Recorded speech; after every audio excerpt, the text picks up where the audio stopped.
Santé à vous! Alors je vais vous montrer l'étiquette du vin que je suis en train de déguster, sur une petite bouteille comme ça en format 50 centilitres. Donc je suis en train de déguster un Maury, donc un vin doux naturel du Roussillon.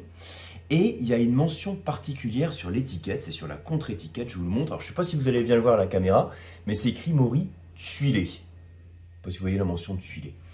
Et vous savez, il y a ce type de mention qui peut apparaître sur certaines bouteilles, notamment sur les bouteilles de vin doux naturel. Donc ici j'ai la mention tuilé, ça peut être parfois la mention grenat, la mention hors d'âge. Je ne sais pas si vous avez déjà vu ce type de mention sur ce type de vin, et si vous savez à quoi ça correspond. Et le but dans cette vidéo, ça va être de vous montrer en quelques minutes, de manière très simple, très claire, en tout cas c'est le but, les termes à connaître pour les vins doux naturels, pour savoir à quoi vous attendre la prochaine fois que vous dégusterez un vin et que vous aurez ce type de mention. Voilà donc le sujet de la nouvelle vidéo. Je m'appelle Yann, je suis le fondateur du COAM, l'école de dégustation, et je vais vous montrer des petits schémas aussi, comme toujours. Vous savez, j'ai parfois des petits tableaux, des petits schémas pour faire en sorte que ce soit plus facile à comprendre. Et comme toujours, tous ces petits schémas, vous pouvez les télécharger. C'est le lien qui est sous la vidéo en téléchargeant le kit du dégustateur. Alors, première chose, qu'est-ce que c'est qu'un vin doux naturel? Eh bien, c'est un vin qui a subi ce qu'on appelle un mutage. Ça veut dire que pendant que le vin est en train de fermenter, donc pendant que les levures convertissent le sucre en alcool, on vient rajouter de l'alcool concentré. Donc en fonction du type de vin doux naturel, ça peut être de l'alcool à 90-96%, donc ça dépendra des vins doux naturels. Et le fait d'ajouter cet alcool, donc qui résulte d'une distillation, ça va stopper le travail des levures. C'est comme si on allait tuer la levure, en fait, l'empêcher de continuer à fermenter. Et donc au final, qu'est-ce qui nous reste, nous en tant que dégustateurs? Eh bien, il va rester du sucre du raisin, qui n'a pas fermenté. C'est pour ça qu'on parle de douceur naturelle, un vin doux naturel. Et c'est un vin aussi qui va être généralement plus fort en alcool, plus riche en alcool, puisqu'on a fait cet ajout d'alcool pendant le processus de fermentation. Et ça, c'est ce qu'on appelle un vin doux naturel. Alors, petite parenthèse, un vin muté, peut-être le plus célèbre au monde, celui qui a la plus forte notoriété, c'est le Porto, du Portugal. Mais là, je vous parle des vins doux naturels, donc en France, avec la région emblématique en France pour la production des vins doux naturels, région que vous connaissez sans doute si vous êtes amateur de ce type de vin, c'est le Roussillon, dont j'ai parlé dans une récente masterclass. Vous le savez, si vous suivez le club du dégustateur. Alors, je vous pose une question, quels sont les vins doux naturels du Roussillon? Alors, je vais vous les citer. Donc, il y a celui que je déguste là, qu'on a vu ensemble sur la bouteille, donc le Maury. Il y a une autre appellation qu'on appelle Banyuls.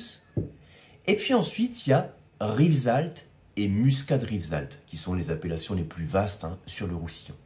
Il existe d'autres vins doux naturels sur la zone méditerranéenne que je ne vais pas détailler ici, puisque je veux vraiment insister dans cette vidéo sur les mentions de l'étiquette. Donc voilà, premier truc à retenir, les vins doux naturels clés du Roussillon, Maury, Banyuls, Muscat Rivesaltes et Rivesaltes. Le but ici, je vais vous donner quelques notions, quelques généralités pour bien comprendre les mentions qui peuvent apparaître sur l'étiquette, comme la mention tuilé qu'on a vue à l'instant. Et pour ça, il y a deux choses que vous devez avoir en tête.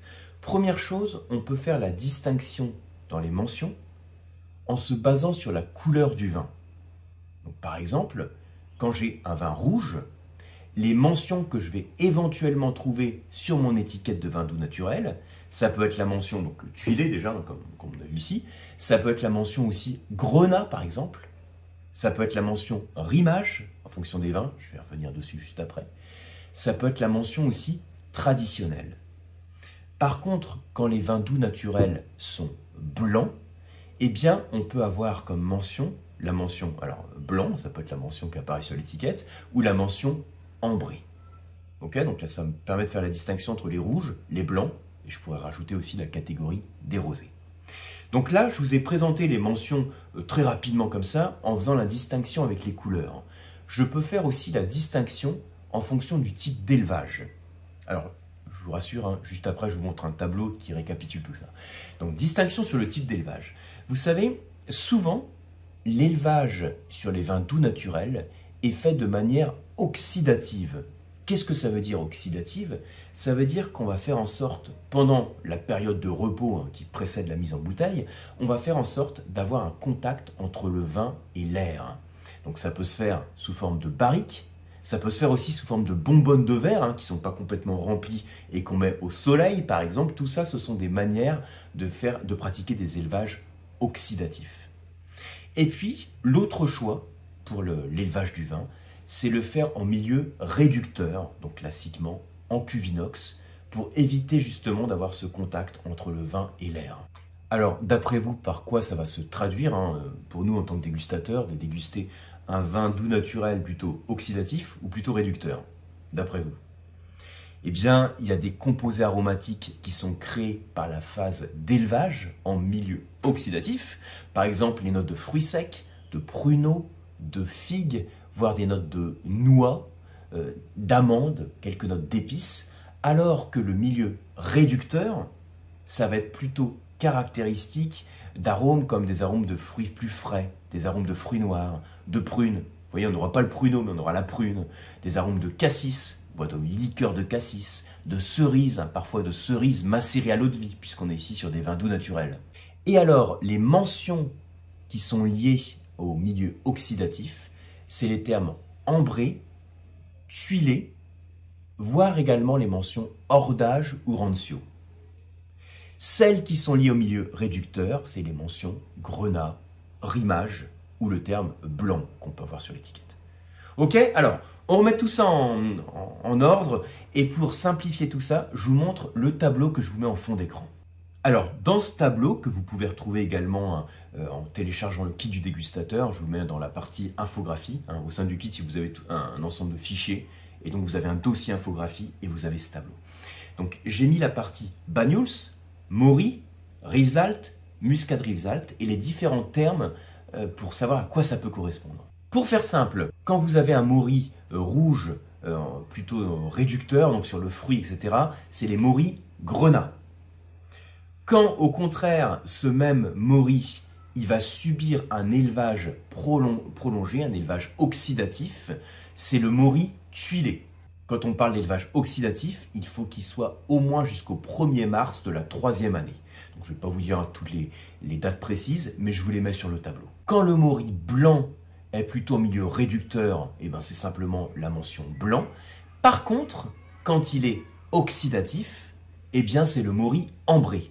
Et c'est là qu'on fait à nouveau la distinction entre ambré réservé aux blancs, tuilé pour les rouges. Pour les Banyuls, c'est un peu la même approche. Donc pour les Banyuls en rouge, vous avez l'approche milieu réducteur, milieu oxydatif, donc plutôt sur le fruit ou plutôt sur le fruit sec, les noix, etc. Donc Banyuls milieu réducteur, c'est ce qu'on appelle le rimage. Et pour le Banyuls oxydatif, on parle de Banyuls traditionnel. Donc le parallèle à Maury grenat, Maury tuilé, c'est Banyuls rimage, Banyuls traditionnel. Et ensuite, comme pour les blancs, comme pour les Maury blancs, vous avez le Banyuls blanc et le Banyuls ambré pour les vins oxydatifs. Pour le Rivesaltes, c'est encore un peu la même approche. Le Rivesaltes grenat, c'est pour les milieux réducteurs. Et vous avez le ambré tuilé pour les milieux oxydatifs. Et enfin, qu'on parle de Banyuls, Maury ou Rivesaltes, vous pouvez éventuellement avoir la mention hors d'âge sur l'étiquette. Donc là, on est sur des milieux oxydatifs avec un élevage qui est encore plus prolongé. Et pour être tout à fait précis, je pourrais vous citer également l'appellation Muscat Rivesaltes, pour laquelle vous n'avez plus du tout ces mentions, donc on n'utilise pas du tout ces mentions. La seule mention que vous pourriez avoir, la mention un peu spécifique pour le Muscat Rivesaltes, c'est la notion de Muscat de Noël, qui est un peu le pendant du Beaujolais nouveau pour le Beaujolais, c'est-à-dire que c'est la version primeur du Muscat.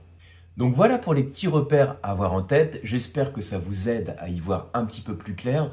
N'oubliez pas, vous avez le tableau. Si vous êtes amateur de vin doux naturel de cette région, je pense que c'est des notions qui vous seront utiles. Si c'est le cas, merci comme toujours de liker la vidéo, de la partager. C'est aussi ce qui permet de faire connaître la chaîne.